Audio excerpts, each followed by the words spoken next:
orang bertanya, ditanya lagi sah baca dari mana? Sikit aja. Pimpinan Kota Baru tu bertanya dengan orang, ni bertanya dengan dia apa pasal? Saya tanya pandangan. Terima kasih Yang Berhormat Datuk Speaker. Yang Berhormat Kota Baru, sedangkan Yang Berhormat Kota Baru bahawa SPR hanya bermesyuarat semalam.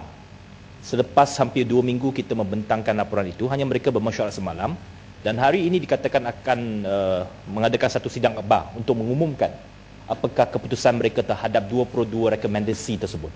Nampaknya tidak ada, hari ini sudah hari terakhir. Kalau ada apa-apa pindaan terhadap mana-mana undang-undang pilihan raya untuk melaksanakan pindaan yang kita recommend, kita telah cadangkan itu, maksudnya dalam sidang ini tidak sempat dan terpaksa tunggu bulan 6.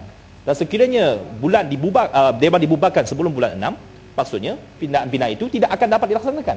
Cadangan-cadangan itu tidak dapat dilaksanakan. Apa pandangan Yang Berhormat Kota Baru? Ya, saya bukan saya bersimpati dengan YB Rasa juga sebagai ahli PSC Kota Marudu ni. Saya ada hasrat nak menyatakan kepada dia siapa sebenarnya yang mengkhianati parti Kota Marudu ni sejak daripada dulu-dulu. Parti Kota Marudu ni disenjah turun daripada memerintah negeri Sabah. Sama seperti Terengganu, sama seperti Perak, tapi sampai hari ni pun dia tak sedar siapa yang buat kerja tu. Boleh. Saya rasa nak bagi tahu tapi dia tak ada hari ni. Saya boleh bagi tahu, Rahmat. Ya? Saya boleh bagi tahu. Terima kasih. Tak, bukan. Terima kasih. Saya Biarlah bukan soalannya datang. UMNO. Biarlah, tak apa. Tak ada kena mengena dengan UMNO. Terima kasih. Minta Boleh saya maaf. jawab sebagai Minta pandangan, maaf. minta penjelasan. Soalan yang baik, soalan yang baik. Minta Saya maaf. bagi jawapan. Saya Saya bagi jawapan, Yang Berhormat. UMNO tak ada kena mengena. Nah, saya bagi jawapan. Saya bagi jawapan. Yang Berhormat tanya soalan. Terima kasih. Terima kasih Tuan. Terima kasih Tuan Pengerusi. Ya, Mat, kalau tak ada benda yang peraturan mesyuarat, peraturan mesyuarat Datuk saya pandang peraturan ini undang-undang ni, Yang Mat. Jadi kalau kita lihat peraturan, saya banyak berdiam dirilah. Nak bagi peluang sebanyak mungkin. Yang pertamanya tak mengikut peraturan perbahasan kita. Tapi saya bagi juga. Kalau kita lihat 36(1) tu jelas apa dikata. Jadi kita menegur kesalahan-kesalahan orang lain dalam masa yang sama. Mulut yang menegur itu membuat kesalahan banyak. Semua yang saya bukan sebut yang membuat seorang sahaja ni. Terima kasih. Yang bercakap dalam dewan. Jadi dalam keadaan semikian, kembalilah kepada pengkal jalan, jangan menyeleweng banyak sangat. Soalan yang paling baik tu saya bagaimanapun Datuk Yang di-Pertua, saya ingin merakamkan penghargaan kepada SPR kerana membuat ada juga yang bagusnya. Kerana membuat pindaan kepada jadual pertama. Jadual pertama kerana mengembalikan semula pihak-pihak yang berhak yang boleh menandatangani borang 10 borang kerahsiaan ini, seperti apa yang kita dapat lihat. Kalau dulunya borang ini boleh ditandatangani oleh banyak pihak, termasuklah jaksa-jaksa pendamai yang ramai ada di setengah-setengah tempat. Tetapi kemudiannya dibataskan kepada apa yang disebut di situ, pengurusi ataupun ahli-ahli SPR, kepada pegawai pilihan raya negeri, kepada pegawai yang hak. Tapi pada kali ini dibukakan semula. Jadi InsyaAllah borang-borang yang akan diguna pakai oleh polling agent, counting agent ataupun agent tempat undi pos boleh ditandatangani oleh magistrat dan juga oleh pesuruhjaya sumpah dan yang mustahaknya oleh jaksa pendamai JP. Ini saya ucapkan terima kasih kepada pihak SPR kerana membuat pindaan. Dan akhir sekali, Datuk Yang di-Pertua, boleh saya nak masuk sikit. Sebenarnya masih Kota Baru dan Datuk Speaker. Ini pasal rang undang-undang Akta Kesalahan Pilihan Raya 1954. Hanya saya kecewa lah kerana bila dalam senarai perkara-perkara yang disebut di sini, persoalan kesalahan yang begitu berat yang dilihat ialah persoalan tidak mematuhi yang 100 meter, sehingga seseorang itu boleh dipenjarakan dan boleh didenda melebihi RM5,000 atau kedua-keduanya.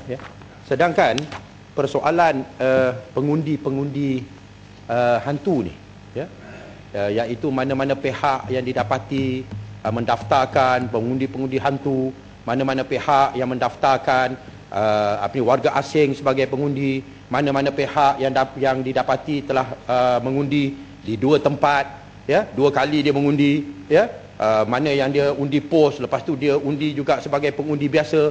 Ini bukan kesalahan-kesalahan yang begitu penting, yang patut diwartakan dan dikenakan hukuman-hukuman yang serius. Ini persoalan yang nak penjarakan orang, nak kena denda sampai RM5,000 kerana dia letak dia punya pejabat dia 99.99 meter, ya, kurang daripada 100 meter, boleh dikenakan hukuman yang begitu dahsyat. Bagaimana dengan pengundian tu?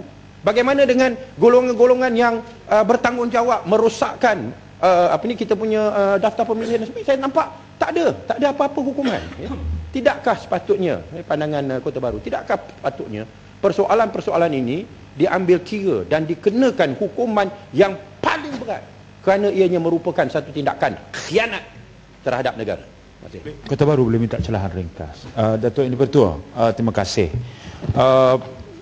Kota Baru, saya tertarik dengan penerangan Kota Baru tadi, terutama dalam mengingatkan kembali tentang 22 syur PSC yang mengandungi beberapa perkara besar yang tetapi kandungan pindaan hari ini, ya, selain daripada 1-2 yang agak substantif dari sudut kesan kerana status barung panas itu kita bahaskan, tapi yang pindaan-pindaan lain itu cuma tentang istilah, ya, cuma contohnya membuang undi digantikan dengan mengundi.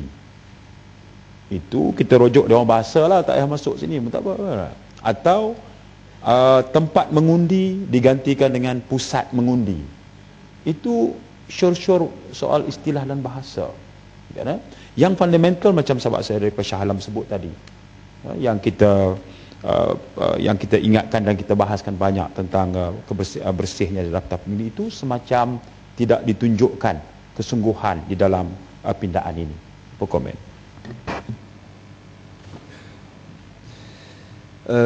Datuk Yang Dipertua, memang kadang-kadang perkara-perkara yang patut kita bagi pujian kepada SPR kita kena kata dengan baiklah, tapi perkara-perkara fundamental seperti yang dibangkitkan oleh PSC itu memang kita macam ada satu mainan sandiwara yang dilakukan oleh pihak-pihak yang berkenaan, sehingga kan pada hari akhir ini kita tidak dapat melihat pindaan-pindaan itu sama ada dalam bentuk pindaan kepada Akta Pilihan Raya 1958 ataupun Akta Kesalahan Pilihan Raya 1954 ataupun kepada peraturan-peraturan pilihan raya, penjalanan pilihan raya seperti apa yang ada, yang hanya pada hari ini untuk memasukkan penggunaan dakwah kekal saja. Itu saja. Kota Baru. Terima kasih Datuk Yang Dipertua, terima kasih Kota Baru. Saya ingin pandangan daripada Yang Berhormat Kota Baru. Ada satu lagi pindaan di dalam rang undang-undang kali ini, iaitu Seksyen 14 Akta Ibu, Subsection 1A, 14 1A. Sekarang ini diganti dengan satu subsection baru. Kalau dahulu ejen mengira boleh disilih gantikan masa 2 jam, tetapi kini waktu itu akan ditentukan oleh Suruhanjaya Pilihan Raya. Maka apakah alasannya sebenarnya pada pandangan Yang Berhormat Kota Baru? Terima kasih kepada Yang Berhormat Kota Raja. Ini satu lagi persoalan yang agak sukar untuk kita menjawab, oleh kerana pilihan raya ini ialah di antara 3 pihak. Satu pihaknya calon, pihak yang keduanya SPR, pihak yang ketiganya pengundi. Kadang-kadang SPR membuat pengiktirafan bahawa di semua tempat itu calon boleh melantik wakil calon.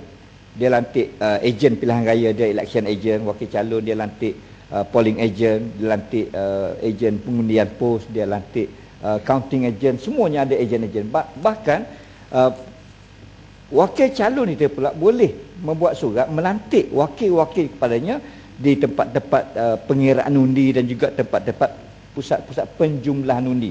Jadi, tapi yang dibangkitkan oleh Kota Raja ni, ianya akan menimbulkan suatu persepsi baru bahawa SPR sudahlah dia buang perkataan daripada di Seksyen 5 tu, Seksyen 14 subsection 1 dengan memotong perkataan hendaklah digantikan dengan perkataan boleh. Jadi dulunya wakil calon hendaklah melantik ejen-ejen, tapi sekarang ini boleh melantik. Jadi sudah pun jadi tidak lagi mandatory. Jadi apa kata dalam suasana yang baik, okeylah kita kata dia apabila dia bagi peluang kita lantik, tapi kalau dia tak bagi peluang dan begitu juga dengan alasan bahawa dia mengikut waktu yang ditetapkan oleh SPR dengan alasan yang diberikan bahawa kesesakan berlaku, tidak boleh diterima. Oleh kerana ejen yang dilantik, sama ada polling agent ataupun counting agent, yang akan bertugas hanya satu orang saja. Sama ada masa ditetapkan oleh wakil calon ke, satu orang yang masuk. Yang Ahmad kata dah nak habiskan tadi, tak payahlah mencelah Yang Ahmad. Kalau nak cakap lepas ni saya bagi. Ya, dan terima kasih. Jadi yang masuk tu satu orang. Jadi kalau SPR buat jadual dia pun, yang masuknya tetap satu orang. Jadi apa pula alasan di atas alasan kesesakan maka SPR yang kena atur jadual. Jadi ini tidak dapat diterima. Jadi kadang-kadang kita merasa duka cita bahawa apa yang dibuat ini tidak menghasilkan, tidak memberikan hasil yang sesuai kepada apa yang kita bincang. Ya, sila. Atas perkara yang sama, sedikit saja. Saya cuma nak tanya pengalaman Kota Baru atas pindaan yang dibuat bawah 24B tadi, yang masukkan kesalahan-kesalahan tu Datuk Ketua disebut boleh dikenakan mengikut pengertian kanun tata cara jenayah. Saya cuma nak tanya Kota Baru sebab semalam kita satu hari berbincang tentang undang-undang kanun tata cara jenayah yang kita masukkan dengan khususnya perkataan komputer, mentakrifkan semula komputer semalam. Rupanya hari ni signifikan ni sangat besar kerana pada hari tersebut komputer ni akan digunakan oleh ejen-ejen untuk menyemak. Orang tak pakai lagi kertas yang menimbun tu. Saya rasa itu dah obsolete. Kebanyakan daripada proses ini digunakan untuk semakan secara komputer. Jadi saya nampak rupanya ada pada pandangan saya ada kaitan yang sangat rapat semalam pindaan di bawah kanun tata cara jenayah memasukkan takrifan komputer, kerana hari ini nampak gaya ada diletakkan satu peraturan menyekat daripada ejen, orang ataupun pejabat atau apa sahaja dalam jarak yang itu, yang sekaligus meletakkan satu perkara komputer. Maknanya sesiapa yang melanggar perkara ini boleh dikenakan di bawah kanun tata cara jenayah, termasuk merampas apa semua peralatan yang ada berkaitan dengan komputer. Apa pandangan Kota Baru tentang signifikan perkara ini? Terima kasih. Ini adalah satu perkembangan baru apabila pindaan yang dibuat di 2C itu, kesalahan di bawah subsection 2A ialah kesalahan boleh ditangkap mengikut pengertian kanun tata cara jenayah. Ini adalah satu perkembangan baru, dan seperti apa yang dikatakan oleh Yang Berhormat Kinabatangan bahawa urusan pengundi, urusan semok mengundi ya, ni saya bagi 5 minit lagi Yang Berhormat habiskan ya. Terima kasih. Dan oleh kerana itu saya mohon kepada pihak SPR dan juga kepada pihak kerajaan supaya betul-betul membuat suatu pengiktirafan kepada peranan yang dimainkan oleh parti-parti politik. Oleh kerana apa yang dicakap, apa yang dinyatakan termasuklah dalam laporan PSC 22 perkara itu, sebenarnya perkara-perkara ini lama dah dikemukakan oleh SPR itu sendiri. Saya dimaklumkan oleh bekas pengurusi SPR bahawa banyak perkara yang dikemukakan, dan pemakluman ini berlaku apabila kita sebagai parti politik hadir ke pejabat SPR dan membuat perbincangan. Beliau menyatakan bahawa benda-benda yang ada dalam laporan PSC dan benda-benda yang diperbincangkan kepada lama dah, dulu lagi dia kemukakan kepada pihak kerajaan, tapi kerajaan yang menolak, bukan SPR yang tidak mau melakukannya. Jadi kadang-kadang bidang kuasa SPR kita tahu terbatas mengikut Akta Pilihan Raya 1958, tetapi kita dapati bahawa yang sebenar tidak mahu melaksanakan perubahan-perubahan dan penambahbaikan pilihan raya di Malaysia ni bukan SPR, tetapi sebenarnya adalah kerajaan di bawah pimpinan UMNO Barisan Nasional. Jadi ini dibuktikan melalui cadangan-cadangan yang dikemukakan oleh SPR di bawah pimpinan bekas pengurusi yang terakhir sebelum daripada pengurusi yang ada pada hari ini. Banyak perkara yang ni, dan satu perkara yang saya nak sebutkan Datuk yang tu hari ni, kita duk bincang mengenai dengan daftar pemilih, mengenai dengan undi yang diragukan, mengenai dengan undi yang tidak disahkan oleh pihak JPN dan sebagainya. Saya merasakan bahawa semua perkara ini boleh diselesaikan kalau sekiranya kerajaan menerima cadangan yang dibuat oleh SPR dulu. Banyak cadangan. Pertama, SPR mencadangkan automatic registration. Mana-mana orang yang genap umurnya 21 tahun mengikut kiraan JPN, automatik dihantar nama kepada SPR. Tidak payah kos, tidak payah apa. Semua sistem sudah ada. Yang kedua, SPR mencadangkan kalau tidak mahu guna automatic registration, SPR cadang kepada kerajaan untuk membuat bancian semula daripada bawah, on the ground, satu-satu, rumah ke rumah, banci semula untuk membersihkan daftar pemilih. Kerajaan tolak. Jadi seolah-olah UMNO dan Barisan Nasional yang tidak mahu membersihkan daftar pemilih ini. Sekian, terima kasih.